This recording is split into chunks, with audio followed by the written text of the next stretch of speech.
రాకాలోకంకి స్వాగతం. ఈ కంటెంట్ మీకు నచ్చినట్టయితే లైక్ చేయండి, మీ బంధుమిత్రులకు షేర్ చేయండి. ఇప్పటి వరకు సబ్స్క్రైబ్ చేసుకోకపోతే సబ్స్క్రైబ్ బటన్ని నొక్కండి. అదేవిధంగా బెల్ ఐకాన్ని కూడా తప్పనిసరిగా నొక్కండి. జై హింద్ మిత్రులారా. మన కథ ఫిబ్రవరి 7, 2026 మొదలవుతుంది. భారతదేశపు దక్షిణ కొసన ఉన్నటువంటి కేరళలోని ఉత్తర కొసన ఉన్నటువంటి మలప్పురం జిల్లా.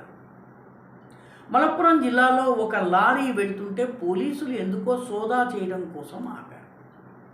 ఆపితే ఏమున్నాయి నీ లారీలో అని అడిగితే ఆ వ్యక్తి, నా దానిలో హాలో బ్రిక్స్ ఉన్నాయి, ఉల్లిగడ్డల్ని తీసుకెళ్తున్నటువంటి సంచులు ఉన్నాయి, ఉల్లిగడ్డల బ్యాగ్స్ ఉన్నాయని చెప్పాడు.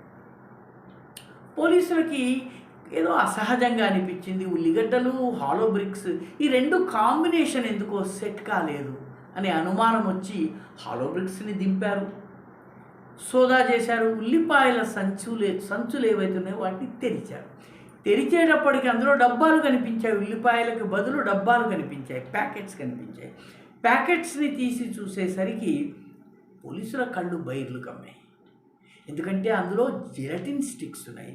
జెలటిన్ స్టిక్స్ మనందరికీ తెలుసు, పేలుడు కోసం ఉపయోగిస్తారు, విస్ఫోటనం కోసము, గ్రానైట్ క్వారీల్లో లీగల్గా ఉపయోగిస్తారు, కొండరాళ్లను బద్దలు కొట్టేందుకు లీగల్గా ఉపయోగిస్తారు.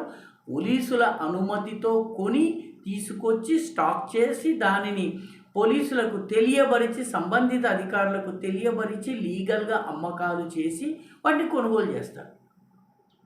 అయితే అందులో 448 డబ్బాలు.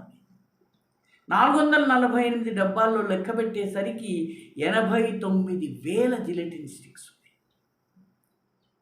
ఇది సామాన్యమైనటువంటి అమౌంట్ కాదు. 89,000 జిలెటిన్ స్టిక్స్ అంటే మొత్తం రాష్ట్రాన్ని తుక్కుతుక్కు చేసేయచ్చు. దాంతోపాటు 10,500 నాన్ ఎలక్ట్రిక్ డెటోనేటర్స్ ఉన్నాయి. అంటే వాటికి ఎలక్ట్రిక్ కనెక్షన్ ఏది ఇవ్వకుండా డైరెక్ట్గా డెటోనేట్ చేయగలిగేటటువంటి డెటోనేటర్స్ 10,500 దొరికాయి. అవన్నీ కూడా ఒక 36 బాక్సెస్లో పెట్టారు. పేలుడు పదార్థాలు, డెటోనేటర్సు ఇవన్నీ నీట్గా ప్యాక్ చేసి ఉల్లిపాయల సంచుల్లో పెట్టేసరికి పోలీసులు ఆపు చేశారు, కేసు నమోదు చేశారు. డ్రైవర్ని అడిగితే డ్రైవర్ ఇవన్నీ ఎక్కడికి తీసుకెళ్తావు అంటే ఇవన్నీ ఏదో అతను జవాబులు చెప్పాడు. కొంచెం గట్టిగా పోలీసులు ప్రశ్నించేసరికి నా 3వ భార్య దగ్గరికి తీసుకెళ్ళి నా 3వ భార్య ఇంట్లో దాస్తానని చెప్పాడు. పోలీసులు 3వ భార్య ఇంటికి వెళ్ళేసరికి అక్కడ ఇటువంటివి అనేకం పడున్నాయి. ఈ వ్యక్తికి లైసెన్స్ లేదు, ఇన్ని వస్తువులు, ఇన్ని పేలుడు పదార్థాలని దాచేటటువంటి లైసెన్స్ లేదు. దాంతో పోలీసులు కేసు బుక్ చేశారు. ఇది తెలియగానే నేషనల్ ఇన్వెస్టిగేటివ్ ఏజెన్సీ, ఉగ్రవాదము, ఇటువంటి పేలుడు పదార్థాలు, దేశ వ్యతిరేక కార్యకలాపాలకు సంబంధించినటువంటి కేసుల్ని డీల్ చేసే ఎన్ఐఏ ఈ కేసును మాకు ఇవ్వమని అడిగింది. కేరళలో ఉన్నటువంటి కమ్యూనిస్టు ప్రభుత్వము అప్పుడు ఓట్లు ప్రధానం కాబట్టి ఫిబ్రవరి 7 నుంచి ఏప్రిల్ నెల వచ్చేంత వరకు, అంటే ఎన్నికల నోటిఫికేషన్ వచ్చి వాళ్ళ కంట్రోల్ తప్పేంత వరకు కూడాను వామపక్ష ప్రభుత్వం ఈ కేసుని ఎన్ఐఏకి ఇవ్వలేదు. ఆ తర్వాత ఎన్ఐఏ దీన్ని తీసుకుని మొత్తం దర్యాప్తు చేసేటప్పటికి వాళ్ళకి ఆశ్చర్యకరమైనటువంటి విషయాలు బయటపడ్డాయి. మొత్తము ఇవన్నీ కూడాను కేరళ, కర్ణాటక, తమిళనాడు 3 రాష్ట్రాలకు విస్తరించినటువంటి నెట్వర్క్ బట్టబయలైంది. దాంతో మే 31వ తారీఖున ఏకకాలంలో 19 చోట్ల కేరళలో, తమిళనాడులో, అదేవిధంగా కర్ణాటకలో పూర్తి స్థాయిలో దర్యాప్తు జరిగింది. సోదాలు చేశారు, రైడ్స్ చేశారు. ఆ ఏరియాల్ని మొత్తం కార్డన్ ఆఫ్ చేసేసి ఇల్లు సోదా చేసేసరికి ఈ 19 ప్రిమైసెస్లో భారీ ఎత్తున ఆయుధాలు దొరికినాయి. ఇది మే 31 నాటి సంగతి. ఈ కేసులో 6గురిని అరెస్ట్ కూడా చేశారు. ఇంత భారీ సంఖ్యలో పేలుడు పదార్థాలు దేనికోసం? జవాబు లేదు. తమాషా ఏంటంటే ఈసారి దాడి జరిగినటువంటి ప్లేసెస్ చూస్తే కోయిక్కోడ్లో ముక్కోమ్ అనేటటువంటి ప్లేస్. ఈ ముక్కోమ్ అనే ప్లేస్లో హరీస్ అనేటటువంటి వ్యక్తికి సంబంధించి ఎలాంటి లైసెన్సులు లేని వ్యక్తి ఆయుధాలని పోగు చేస్తున్నాడు. అతన్ని అరెస్ట్ చేశారు. మలప్పురం జిల్లా, కాసర్గోడ్ జిల్లా, కాసర్గోడ్ కేరళలోని నార్దర్న్ మోస్ట్ డిస్ట్రిక్ట్. అది ఈ జిల్లాలో ఇవన్నీ దాచడం జరిగింది. అసలు పోలీసులకి ఇప్పుడు అనుమానం ఏంటంటే 2 నెలల క్రితం ఇంకొక సంఘటన జరిగింది. అక్కడ కూడాను భారీ ఎత్తున పేలుడు పదార్థాలని స్వాధీనం చేసుకోవడం జరిగింది. ఆ ఊరి పేరు కొండోట్టి. కొండోట్టిలో కేరళలో దాదాపు 400-500 సంవత్సరాల పురాతనమైనటువంటి మసీదు ఉంది. ఈ కొండోట్టి పూర్తిగా మలబార్ ముస్లింలు ఎక్కువగా ఉండేటటువంటి మోప్లా ముస్లిమ్స్ ఎక్కువగా ఉన్నటువంటి ఏరియా. టిప్పు సుల్తాన్ కాలం నుంచి కూడాను ఇక్కడ వాళ్ళ ఆధిపత్యం నడుస్తూ ఉంటుంది. ఆ ఏరియాలో దొరికినటువంటి పేలుడు పదార్థాల దానికి సంబంధించిన కేసుకి ఇప్పుడు ఈ మలప్పురం జిల్లాలో ఫిబ్రవరిలో దొరికినటువంటి దానికి తాజాగా జరిగినటువంటి 19 ప్లేసెస్ సోదాకి సంబంధం ఉందా అన్నటువంటి విషయాన్ని పోలీసులు ఇప్పుడు దర్యాప్తు చేస్తున్నారు.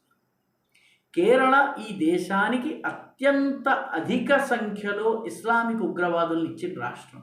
చాలామంది కశ్మీరో లేకపోతే మహారాష్ట్ర లేకపోతే బెంగాలో లేకపోతే ఉత్తరప్రదేశ్ ఇస్లామిక్ ఉగ్రవాదానికి కేంద్రం అనుకుంటారు. వాస్తవంగా ఇస్లామిక్ ఉగ్రవాదానికి అత్యధిక ప్రభావవంతమైన కేంద్రం కేరళ. ఐసిస్లో అత్యధిక సంఖ్యలో, అల్ఖాయిదాలో అత్యధిక సంఖ్యలో రిక్రూట్ అయి ఆఫ్ఘనిస్తాన్కి, సిరియాకి వెళ్ళి పోరాడి చనిపోయిన వాళ్ళ సంఖ్య ఎక్కువ కేరళకు చెందిన వాళ్ళే. కేరళకు చెందిన వాళ్ళు 90వ దశకంలోనే ఉగ్రవాదానికి పాల్పడి ఏకంగా ఎల్కే అద్వానీని చంపడానికి కోయంబత్తూరులో పేలుళ్ళు నిర్వహించే ప్రయత్నం చేశారు. అద్వానీ అదృష్టవశాత్తు బ్రతికిపోయారు. ఆ కేసులో అరెస్ట్ అయినటువంటి ఉగ్రవాదిని విడుదల చేయాలని కాంగ్రెస్, కమ్యూనిస్టులు అసెంబ్లీలో ఏకగ్రీవ తీర్మానం చేశారు. కాబట్టి కేరళతో పాటు కర్ణాటకలో ఉన్నటువంటి దావణగిరి, ఉల్లాల్ ఈ ప్రాంతాలు, అదేవిధంగా తమిళనాడులో ఉన్నటువంటి అనేక ప్రాంతాలు గత సంవత్సరం చాలామందికి గుర్తుండే ఉంటుంది. 2 ఏళ్ల క్రితం శివరాత్రి నాడు కోయంబత్తూరు నగరంలోని ఒక శివాలయం ముందు మారుతి వ్యాన్లో బాంబుల్ని నింపి పేల్చి పెట్టడానికి ప్రయత్నించారు. అది ముందుగానే పేలిపోయింది. ఆ కేసులో ఇప్పటికీ చాలామంది అరెస్ట్ అయి ఉన్నారు. దర్యాప్తు కొనసాగుతోంది. మంగళూరులో కూడాను ఒక ప్రెషర్ కుక్కర్లో బాంబుని పెట్టి తీసుకెళ్తూ ఆ బాంబు కుదుపులకు లోనైపోయి ఆటో రిక్షా కుదుపులకు లోనై పేలినటువంటి కేసు. ఇవన్నీ కూడాను దక్షిణాదిలో ఉన్నటువంటి ఇస్లామిక్ ఉగ్రవాద లింకేజెస్ని తెలియజేస్తోంది.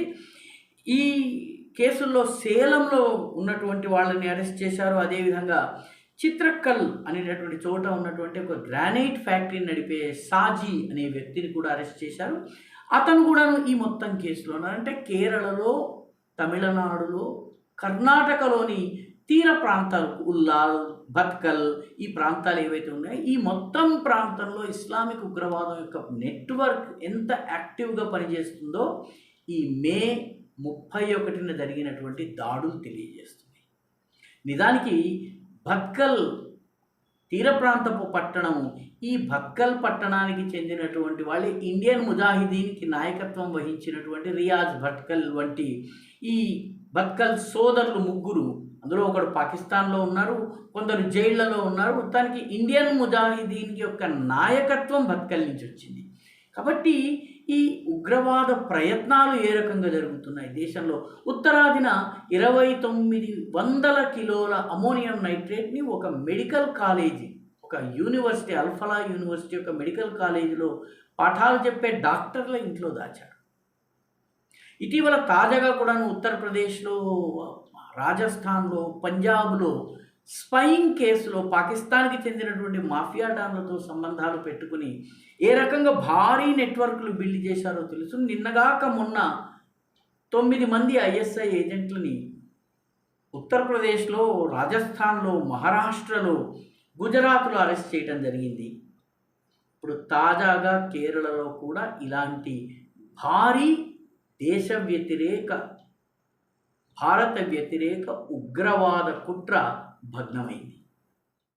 ఈ వీడియో మీకు నచ్చినట్టయితే లైక్ చేయండి, షేర్ చేయండి, ఈ ఛానల్కి సబ్స్క్రైబ్ చేయండి. మీ అభిప్రాయాన్ని కమెంట్ల రూపంలో తప్పనిసరిగా పంపించండి.